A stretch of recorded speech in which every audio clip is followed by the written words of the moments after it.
Getty Images comercializa uma foto do encontro entre Einstein e Jane Dennis, que era uma artista psíquica conhecida nos Estados Unidos.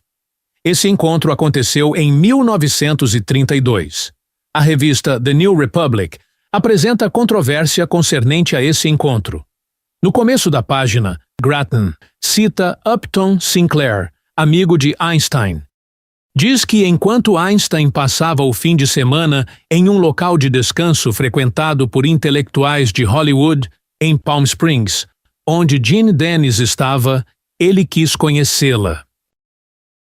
Grattan diz que Einstein conversou com ela e depois disse o seguinte: "Ela me contou coisas que ninguém poderia saber, coisas nas quais tenho trabalhado, e ela me demonstrou que tenho o poder de fazer coisas que não posso explicar neste momento. Agora, devo contar a alguns dos meus associados sobre isso. Foi realmente milagroso."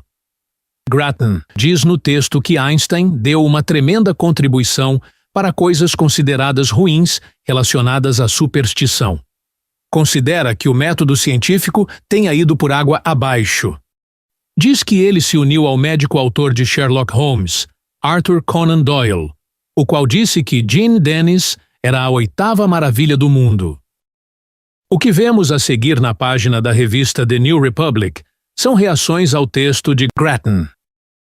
Upton Sinclair diz que é inconveniente que charlatões enganem as pessoas, mas não se pode negar a realidade de uma metralhadora porque ela é ocasionalmente usada para fazer o que se considera mal.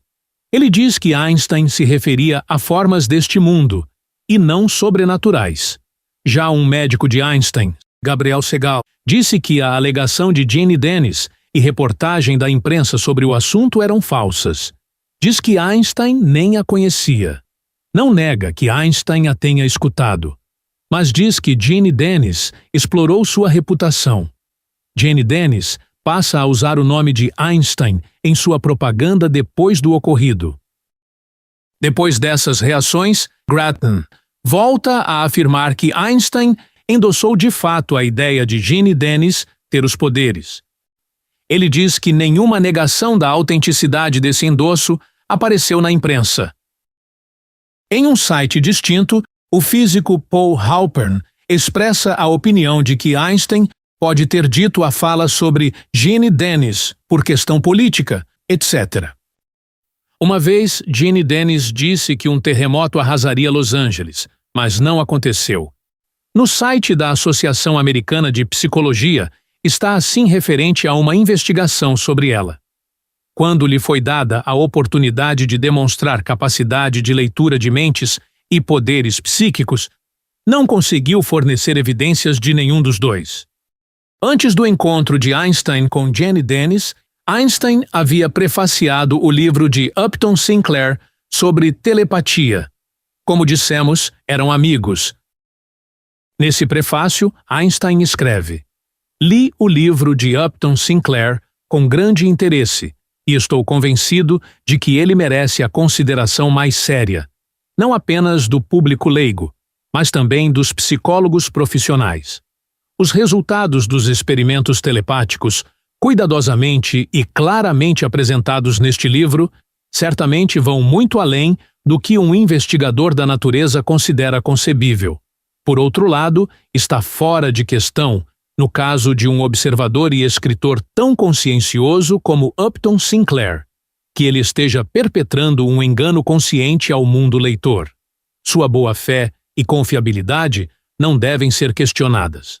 Portanto, se de alguma forma os fatos aqui apresentados não se baseiam na telepatia, mas sim em alguma influência hipnótica inconsciente de pessoa para pessoa, isso também seria de grande interesse psicológico. Em nenhum caso, os círculos interessados na psicologia deveriam ignorar este livro. Em nenhum momento, Einstein afirma que existe telepatia, nem nega a possibilidade. Essa é a posição apresentada neste canal sobre muitos temas do que se chama de parapsicologia, quando apresentamos opinião própria.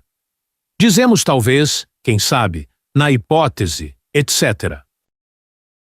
Conforme Martin Gardner, em 1946, Einstein escreve a Jan Ehrenwald, o qual há 30 anos estudava parapsicologia e buscava uma base neurológica para alguns fenômenos. No texto, Einstein diz o seguinte: há vários anos li o livro do Dr. Rhine. Não consegui encontrar uma explicação para os fatos que ele enumerou. Considero muito estranho que a distância espacial entre sujeitos telepáticos não tenha relevância para o sucesso dos experimentos estatísticos. Isto me sugere fortemente que uma fonte não reconhecida de erros sistemáticos pode ter estado envolvida. Preparei o prefácio do livro de Upton Sinclair por causa da minha amizade pessoal com o autor, e fiz isso sem revelar minha falta de convicção, mas também sem ser desonesto. Admito francamente meu ceticismo em relação a todas essas crenças e teorias. Um ceticismo que não é resultado de um conhecimento adequado dos referentes fatos experimentais relevantes, mas sim de uma vida dedicada à física. Além disso, gostaria de admitir que, em minha própria vida, não tive nenhuma experiência que lançasse luz sobre a possibilidade de comunicação entre seres humanos que não fosse baseada em processos mentais normais. Gostaria de acrescentar que, como o público tende a dar mais peso a qualquer declaração minha do que seria justificável devido à minha ignorância em tantas áreas do conhecimento, sinto a necessidade de exercer o máximo de cautela e restrição no campo em discussão. No entanto, eu ficaria feliz em receber uma cópia de sua publicação. Martin Gardner comenta que a principal razão para esse ceticismo de Einstein é que Rhine relatou forças que não diminuem por fator distância. Todas as forças conhecidas da natureza diminuem em intensidade por fator distância de maneiras diferentes. Rhine sempre considerou que isso apontasse para forças que estão fora dos limites das leis físicas conhecidas. Nos últimos anos, tentativas de explicar têm sido variadas. Algumas abordagens atualmente buscam recorrer a conceitos da mecânica quântica, mas nenhuma foi satisfatória para ser reconhecida pelas comunidades científicas.